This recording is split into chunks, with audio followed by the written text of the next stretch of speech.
friends, it's Mary from Mom Behind the Computer. Today I wanted to come and share with you the 10 item craft kit, I guess, that I'm making for my daughter for the summer. So my daughter is 5 and we just recently had a new baby boy. So mommy is pretty much consumed with baby boy most of the time, although I do make time for her and all of that, but obviously my time is spent a lot more on him than it was before. She's doing great with it and I'm so thankful, but I do want to make sure to carve out special time for her every day.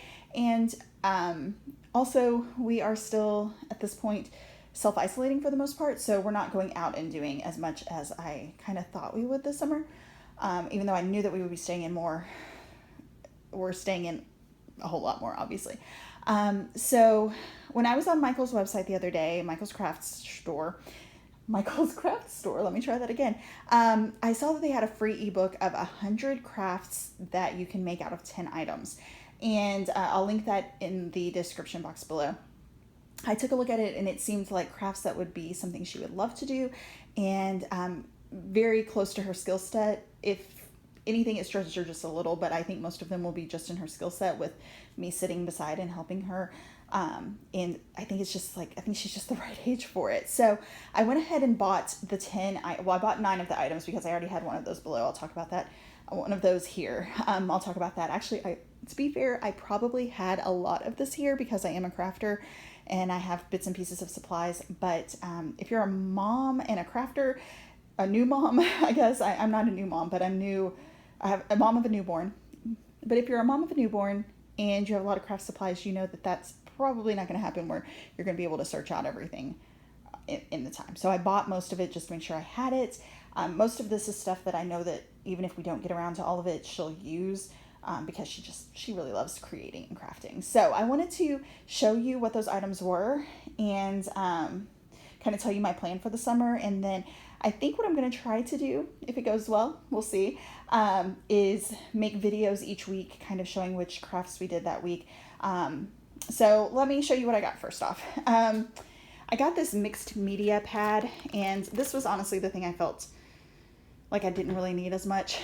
Mixed media paper is really nice and thick and things like that, but this was it was a few dollars, and it was only 15 sheets. So I don't know if I'm going to even have enough for the projects, but I wanted to get what it said just in case that's what we needed. Obviously, I had a hard time figuring out amounts of things because I didn't go through each project and count. So I just tried to get like reasonable amounts for the money. I wanted to get the 200 sheets of construction paper, but they were out. So I went ahead and bought the 500 sheets, which is a lot. But I think either between her crafting, us doing kindergarten homeschool next year, or worst case scenario, whenever our church starts up children's ministry again, I'm a Sunday school teacher, I can use that for some of that if we don't use it all. But she's going to have plenty of selections. We've got some craft sticks. Again, 1,000, that seems like a lot, but I think we can use them for other things. I use them for crafting as well sometimes, so I think they'll get used. This is the one thing that I didn't buy, I just had here, and this isn't even probably what we'll end up using. Acrylic paint. I have a ton, so I have some from My Crafts, which is where this came from. She also has a box because at one point she was super into painting, so we asked for it for Christmas one year, and her uncle just went all out and bought her like a huge box. So I was like, I am definitely not buying paint because I know where that is. So there's that. There were some projects that looked like the variegated yarn would be best, and I know she'll love these colors. But there were some that looked like a solid would be best. So I got white in this. Again, I'm a crocheter and knitter, so I probably had enough yarn to cover everything, but I wanted to get some dedicated to her, and she's always asking for my yarn anyways. So these are her yarns. Pom-poms, Chanel pipe cleaners, clothespins. It didn't specify colored clothespins, but most of the projects, it looked like colored clothespins would be fun. So I went ahead and got her those. Wiggly eyes and pony beads. Translucent pony beads is what it specifically said. So these are the 10 items, and I did look through the book to make sure there are some basic supplies that you're supposed to have, like scissors and glue and things like that, which we already have. But these supplies look like it'll cover it all. Now, I did think that honestly, I would say almost all, if not all of this can be bought at a Dollar Tree if they're in stock.